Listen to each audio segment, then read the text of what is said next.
กลับมาอยู่กันต่อกับแทนและป๊อปซีนีมานะครับอย่างที่แทนบอกไว้ต้นรายการนะฮะว่าวันนี้เราจะพาไปพบกับความซาบซึ้งตรึงใจในความรักของชายผู้สามารถเดินทางข้ามเวลาได้นะฮะจากภาพยนตร์ About Time นะครับหลายคนคงทราบกันดีอยู่แล้วว่าภาพยนตร์เรื่องนี้เนี่ยเป็นฝีมือของทีมผู้สร้างหนังรักในตำนานอย่าง Notting Hill และก็ Love Actually นะครับส่วนจะทราบจะซึ้งจะโรแมนติกขนาดไหนไปชมสกู๊ปที่แทนนำมาฝากได้เลยครับ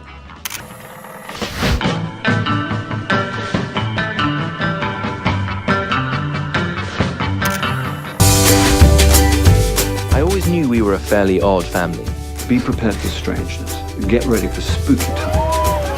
This really is my first film about family. It's as much to do with a brother and a sister and a father and a mother as it is to do with love. I resist calling them odd, because actually what they are is probably less odd than a lot of families. A lot of families are odd. Wow! I'm so good without the ball. His father and him have a real kind of nice relationship. His mother's a little bit more strict, very supportive and all the rest of it, but can be a little bit cutting and is a little bit strange. You were such an ugly baby. I remember the first time I saw you, I thank God we were in driving distance of London Zoo. His sister, Kit Kat, who he's very, very close to, and they have kind of a mad relationship because she's a little bit mad herself. Happy New Year, everybody. She really does seem to live moment to moment. She embraces things like nature and family and fun. I always thought of her as being, you know, Kathy or Kate Bush from Wuthering Heights, never wearing any shoes. And then in order to contrast most with her, this beloved uncle in his tweed suit and tie. He's probably on some level clever, but he's not very present. He sort of sits there and is constantly surprised by the world and by the fact that things are going on and has to be reminded of things. I've got an important announcement to make.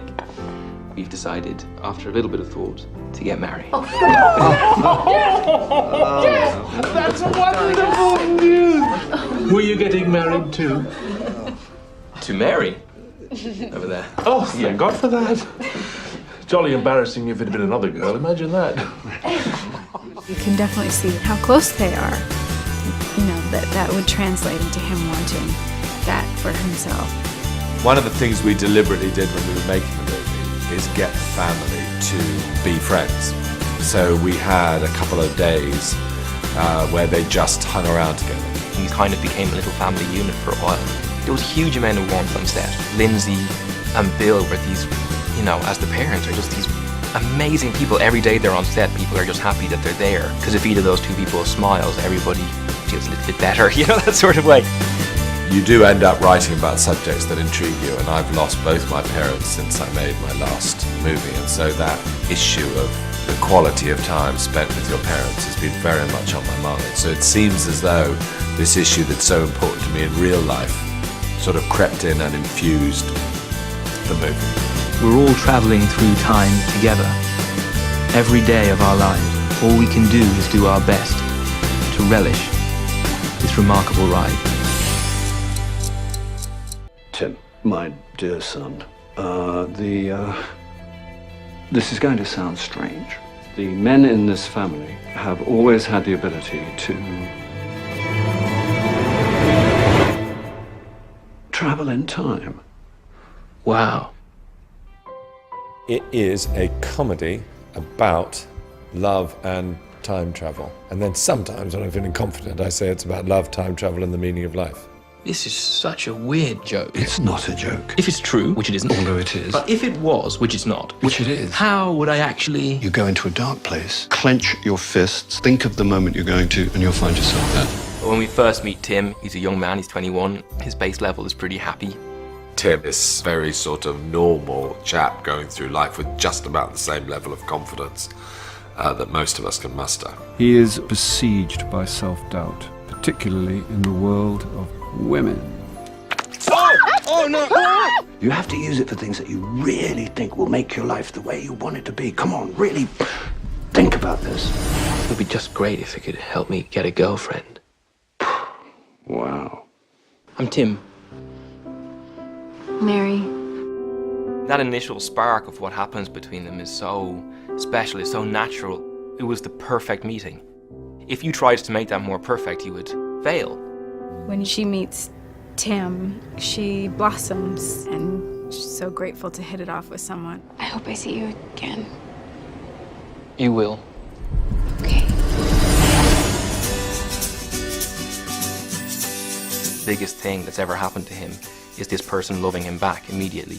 And the time travel thing destroys all that. It turns it on its head because he uses it too freely. You have to be very careful when you use it. The butterfly effect thing, that's a real recipe for disaster. So he has to go about trying to find Mary in a normal way, not in a time travel way. It's so good to see you. We've never met before. Oh no. What are you going to do? I don't know. Then he's got to try and use it again to kind of put right the wrongs. I'm Tim. I'm Mary.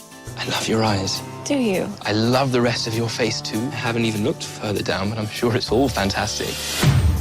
Time travel's so romantic.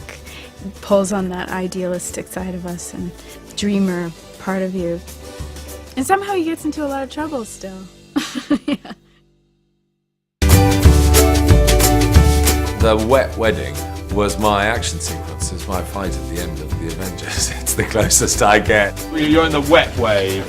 It's meant to be the wedding weather from hell during the wedding from heaven. So they were just blasting us in the face with water and wind. And it was funny because it makes you a group, you know, you really band together. But also no one wants to stand at the front because that's where you get the brunt of it and stuff. And it was a lot of fun, but it was really, really wet. You know, we didn't say to anybody, look horrified and be horrified, because they were horrified being placed under these tons of water. We obviously got totally drenched when we come out of the wedding. It adds to the comedy, really. This gale force winds building, and then we had to make our way all the way up this cliff top right to the house, where there's a marquee waiting for us for the party. So tottering down this cliff in gale force winds with, you know, these fire engine hoses being sprayed right in your face was quite hard to deal with, but you didn't have to act, so it was fine.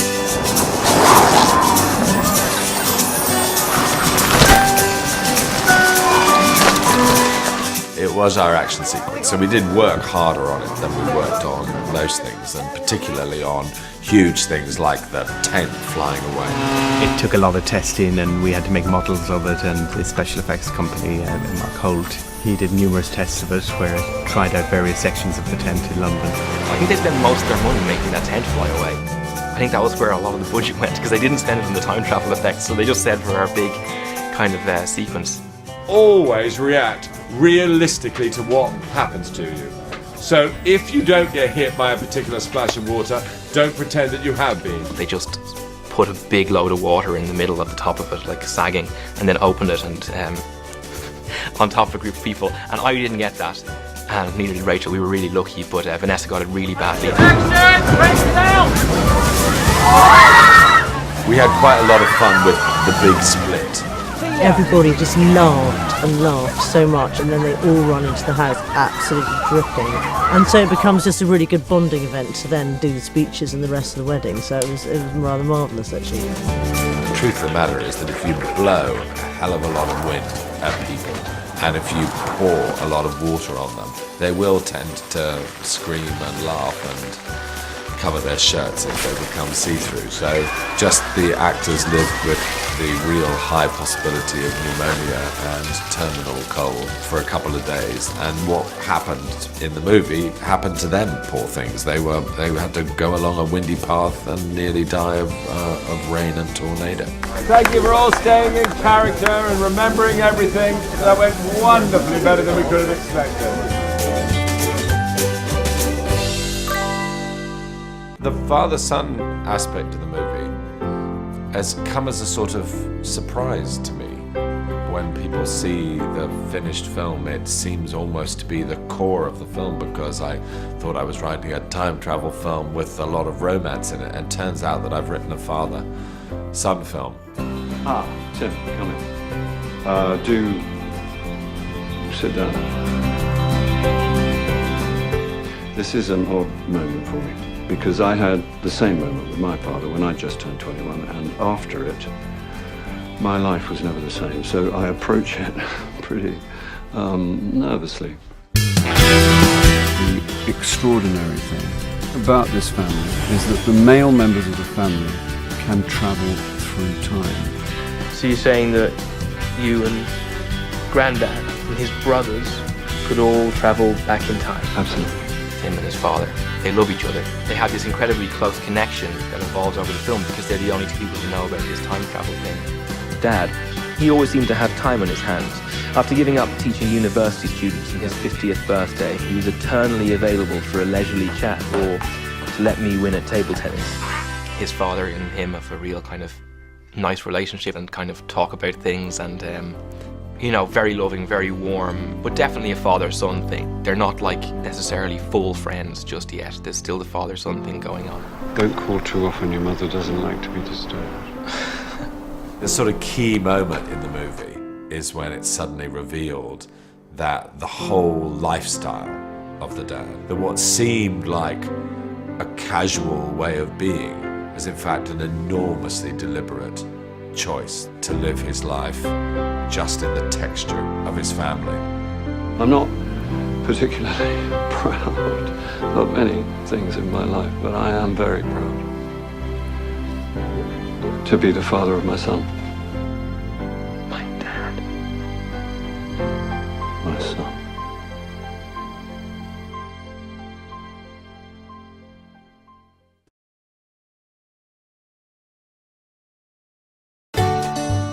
Tim, my dear son, this is going to sound strange, but there's this secret that the men in this family can travel in time.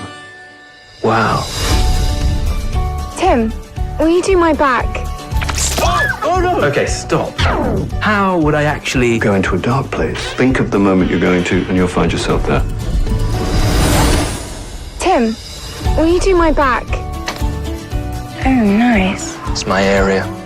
Any first thoughts? It would be really great if it could help get me a girlfriend. Wow. Massive. I'm Tim. I'm Mary. Mary's my mother's name. I remind you of your mother? Obviously, I should have thought this through more. I'm Tim. Mary. I love your eyes. And I love the rest of your face too. And I haven't even looked further down. I'm gonna go into the bedroom and put on my new pajamas. And then in a minute you can come in and take them off. I'm sure it'll be better next time. My goodness. Well done. Some people make a real mess of it the first time. Amateurs. This is Mary. Good Lord, you're pretty. Oh, no, it's just... I've got a lot of mascara and lipstick on. Let's have a look. Oh, yes. Good. You have to be very careful when you use it. The butterfly effect thing, that's a real recipe for disaster. It's so good to see you. We've never met before. Oh no.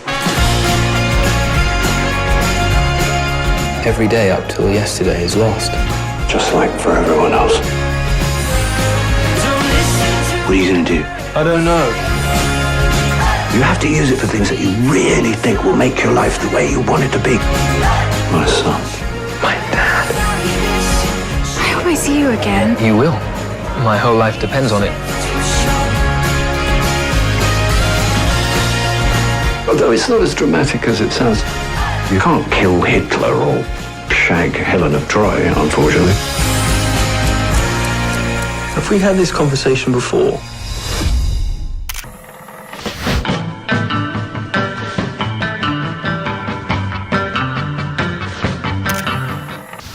ใครที่ดูสกู๊ปนี้จบแล้วรู้สึกประทับใจยังไงก็ยังพอมีเวลาออกไปชมกันในโรงภาพยนตร์นะครับกับ About Time แต่ว่าตอนนี้พักกันสักครู่ครับช่วงหน้าเดี๋ยวกลับมาอัปเดต DVD กันต่อว่าดีกว่ากับที่นี่ป๊อปซินิมา